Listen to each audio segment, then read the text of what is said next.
Hello. I'll probably just get a seat or something. Uh,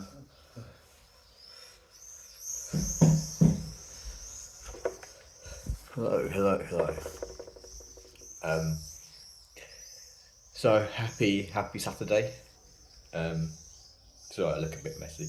Happy Saturday. I'm in one and only Borgassi and friend, and thought I've had a few minutes to wait for him. So take a quick video. Um, so yeah, my first video. What I'm trying to do, is trying to help you if you have if you struggle with like travel anxiety, or you're new to traveling, and you want to get out in the big wide world. And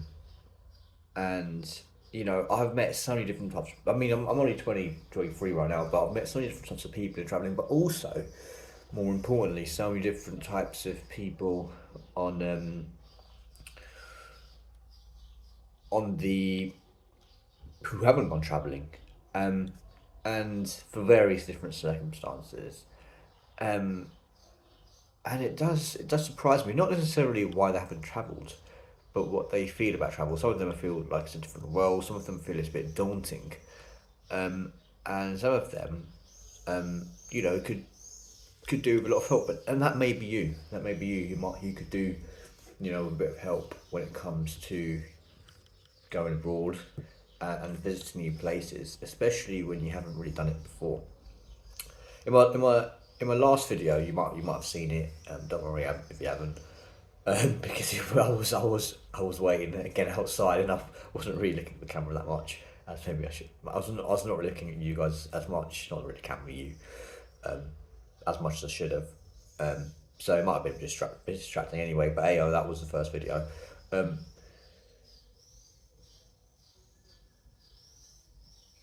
but the key thing here is that you may feel overwhelmed. You may feel overwhelmed when it comes to traveling.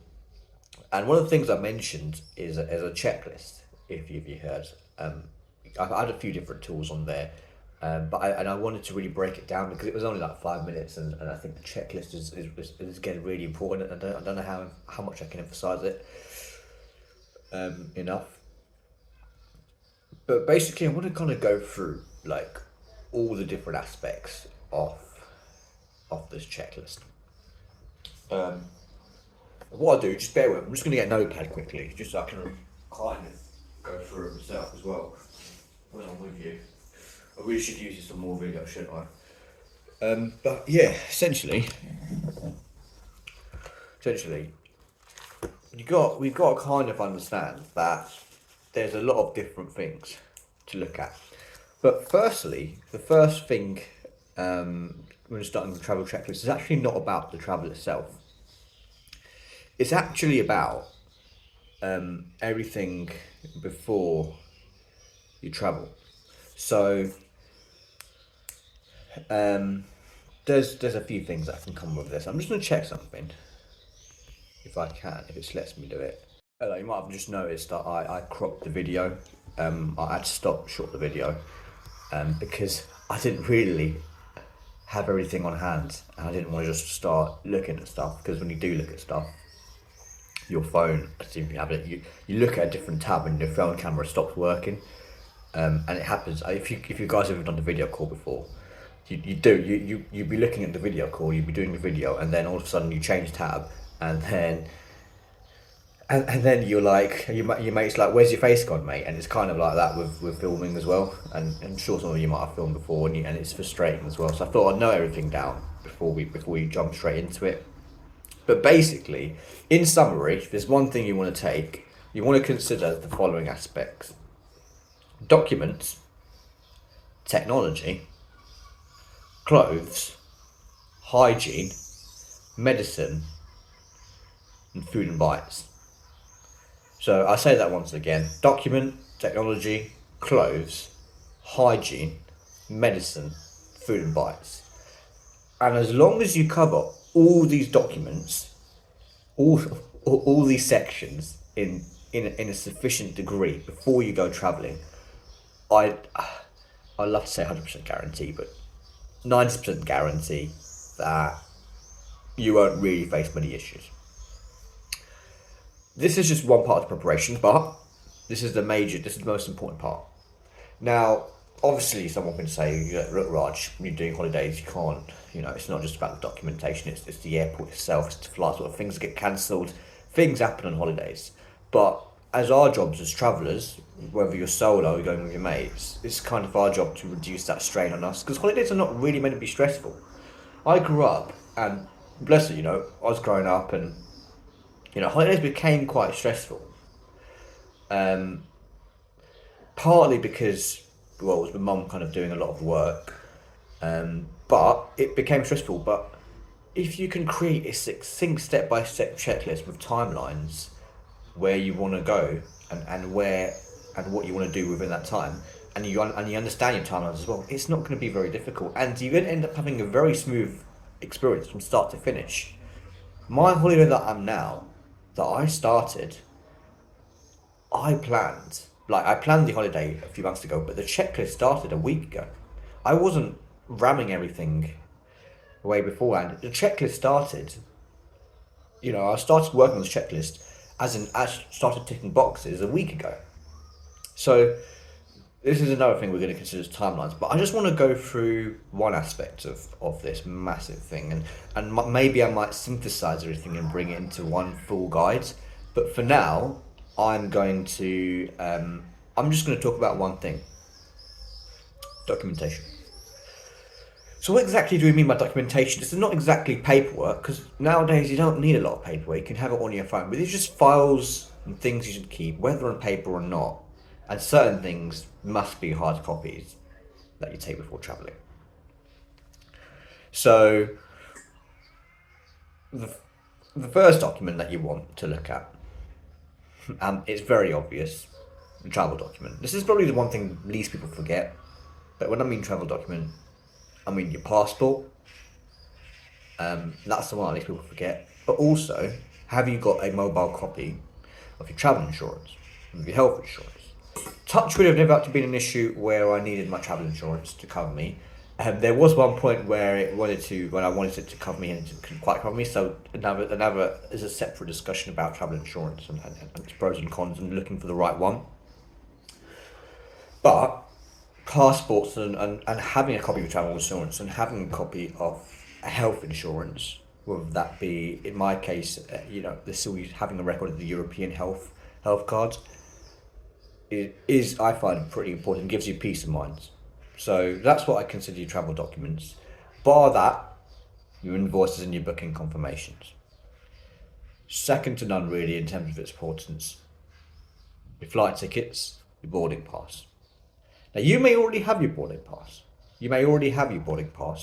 Before you go on the flight, because you might have pre-checked in if that's a feature. If it's free and you can pre-check in, I highly suggest it, because you don't have to stress about having to check in. But you can get a boarding pass. And you can also get a you can, apart from boarding pass, I lost my train of thought there. I forgot what I was going to say. But yeah, you can, if you don't have a boarding pass online, you can just, that's the first thing you want to do at the airport, is you want to get your boarding pass. And that's one travel document that you might not be able to fulfill in your checklist. And probably the only document you might not be able to fulfill at your checklist before you enter the airport, before you enter that building. The third thing you want to look at is, and I mentioned it just briefly earlier, your booking documents, your hotel invoice, your hotel reservation. Usually on your email. But what is useful is, you might think, oh, that's easy, I'll just have an email. When you're in a panic or a stressful situation, you might not be able to find your email. I don't know if you've ever had that. You're looking, it could be at work, it could be at home. You're looking for an email, you can't find it. Put a label in your email, on your inbox, and label that your trip, and then put your hotel booking into that label, and then you're never going to forget it, because you click on the label on the inbox, And to be honest, I'm not as good at this, but this is a really good suggestion. Put your label in your inbox, click on that folder or that label, and you'll find it there. And it's going to reduce your anxiety and reduce anything because all your relevant documents are in that folder. Also, if you're gonna have some fun, you're gonna have to tell people your age because depending on your age, that depends on what kind of fun you can have on the trip. I think that's the best thing I said. But basically, you want to find out if you can drink if you want, and there's only one thing apart from your passport, and you're not always going to be carrying your passport when you're out and about that you can use, and it's a legitimate driving license. That is what is going to get you your age, but it's also going to be a second proof of identity. I met one friend, funny enough, and he was quite protective of his stuff. We were in London, and he didn't decide deliberately didn't decide to bring his driving license with him, which is completely fair play. But one thing you don't want to do when you're traveling is do that because it's gonna affect you. So you want to take your you want to take sorry, I've had this cough for a very long time, and it's like a weird cough because I'm not sick, I'm not ill, and touch wood, I ain't got COVID, which is coming back to another point, but I still have this weird cough. Anyway, yeah, your driving license, put that in your wallet if you can, because it's just an easy way to put it in. Also, coming to COVID, this is something that is very now time bound. Have you? Is it just me? Has anyone realised how like COVID came as fast as it went? When I went travelling like solo, COVID was still a thing. So I put on here proof of COVID vaccine and proof of LFT. But to be honest, this comes to the second point. Check your foreign travel guidance. There's a thing called on gov.uk foreign travel guidance. Go into that and find out what you're in, like what country you're trying to go to, and they will let you know about the COVID requirements, and very rarely they change at this point in time. However, you might be watching this video in the future, and I touch wood, I hope this COVID drama does not happen again, but it might do, and you might have to have a proof. So whatever the latest proof, just check that. Now, also, how are you travelling to the airport? If you're alone and you don't have a car, like me, the chances are you need to book your ticket. And what happens if you book your ticket on the day? Well, you can be hiked up with a very expensive ticket, whereas if you book it a while earlier, you can assess the best times. And choose a train ticket. And print it out. You don't have to print it out on the station on that day. You can, the next time you're going to work or the next time you're going to a train station, just print it out then. Saves you the time and have it in a distinct folder that you take. So what happens when you're on a train? You don't have to scramble about for a ticket. You've got your ticket there already. So I really hope I'm not sounding patronising. I just know these things have helped me because I'm telling you, when you're travelling on your own, you'll feel like a little baby sometimes, and you'll feel like, even the simplest things can become quite difficult. But these things help. Now, I put another thing, and this isn't exactly necessary, but it's interesting. So let's take this scenario. So I came back from Sweden last year. Flew back from where was it? Stockholm. I think it was Sweden, or was it Norway? One of the other countries. I flew back and I didn't realise how late the time was in London. And I was living in Portsmouth at the time. And this was going to be tough because I landed in London at like 11 p.m. and I'd probably do the same thing this time. But now I'm living in London, it's still okay. I was living in Portsmouth at the time. I didn't want to take a cab. Maybe I should have, but it was just very, very, very expensive. It was like 200 quid for just a basic Uber, I think, something like that, to get from London to Portsmouth. Now, if you have an idea as to what I could have done right, just please let me know. But this is one thing happened. So I ended up reaching really late, and I had to find myself a place to stay. Airbnbs were not going to be open, it's last minute, and I was walking around on my own at central London. This is like midnight, this is really late, so it's not exactly very safe either. It's probably one of the most daunting experiences. Ironically, one of the most daunting experiences I've had in traveling, and it's not even like in abroad. It's literally coming back. It's the craziest thing, man. It's the craziest thing.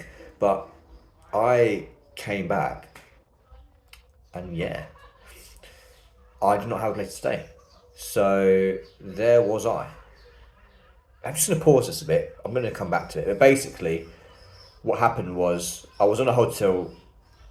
I had a hotel booking invoice. I didn't have a hotel booking invoice. I didn't have a reserved hotel, and maybe having a reserved hotel booked, just in case you come really late in London, and which can be refundable if you don't go, maybe up to 24 hours if you know things are happening, or if you, it might be useful. But again, I was not living in London at the time. Your context may be different. You might be picked up. You might have a car. You might have, have a different situation to me. But I just put having a reserved London hotel and booking that as something might be useful. But again, it's up to you about that. And that's why I was a bit hesitant to bring that up. But maybe it might help you. Maybe it won't. But those are a bit on documents. You can tell it's quite a bit. This is all going to be listed out on a massive guide, by the way. I'm working on it. I'm building this massive guide with all the tools you need. And when it comes to going on the holiday, and yeah, I hope this is really helpful for you. And if you are traveling, if you're planning to travel, even if you're traveling with friends, because if you're OCD and you're super organised like me, or I say I don't want to compliment that. I don't want to say I'm super organised, but if you try to be super organised, then you might just find your holiday can be twice as fun. Anyway, that's it for me for now, mate. Because I've really got a rush. I've got to sort some things out. I need to check the time, to be honest. I might even take another take on this video and talk about something else and have some time. But I'm losing track of time a little bit, and I'm gonna have to see my mate. I'm in Burgas. It's beautiful Bulgaria. I might put a few photos and videos up of what I'm seeing. It's not really my thing. Filming other stuff. I just love to talk about stuff. So I know it's boring, but you might see my face a lot more in these videos rather than,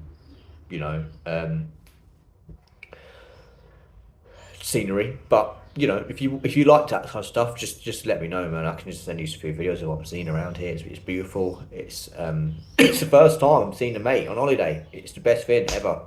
I can't say how amazing this feels. So choose your friends wisely when you go on a holiday, because if you're on annual leave and you're like a working man like myself, you only have so many days. You do not want to hang out with mates who don't care about you on holiday or are just there and don't generally care about you, because you're not going to have as good a time as you like. But if you have really genuine close friends, it's one of the best gifts of life. Anyway, I'm digressing, but that is this video. Thank you so much if you've been watching it. And just, yeah, guys, if you want any help, let me know. And I'm releasing this whether anyone likes it or not, because I am being myself. Bye.